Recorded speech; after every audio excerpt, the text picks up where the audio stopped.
हाँ ठीक है ठीक है।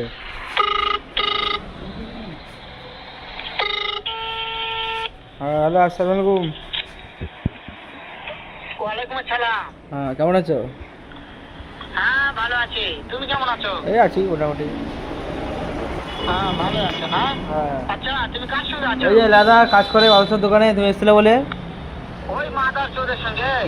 ওই মাদার চোরটা এতই হারামজাদা, ওই শুয়োর বাচ্চা, ওই লটির বাচ্চা, কেন? ওই সামাজিক বেটা মাগিল লিছে, এতই মাগিল লিছে। ওই হারামজাদের আমি সামনে পাইলে একটা এমন একটা চটকানে মারবো। কেন কি করেছে? মাদার চোর শুনছে কিন্তু। শুনো তাহলে কি আছে, ওই মাদার চোর ওই জায়গা আছে নাকি? আছে আছে আছে সব শুনতেছে, শুনছে শুনছে। ওই সামাজিক বেটাকে শুনে শুনে আমি বেশি বলবো শুয়োরের বাচ্চা। এই খাঙ্কের ছেলে তোর ছবি পাঠা, এই খাঙ্কের ছেলে তোর ছবি পাঠা, দেখি তোর কোন মায়ের গুদে থাকিস দেখছি, তারপরে ছবি পাঠা খাঙ্কের ছেলে। তুই মাদাসার ঘরের খদ্দার, তোর মাদাসার ঘরের খদ্দার তুই তুই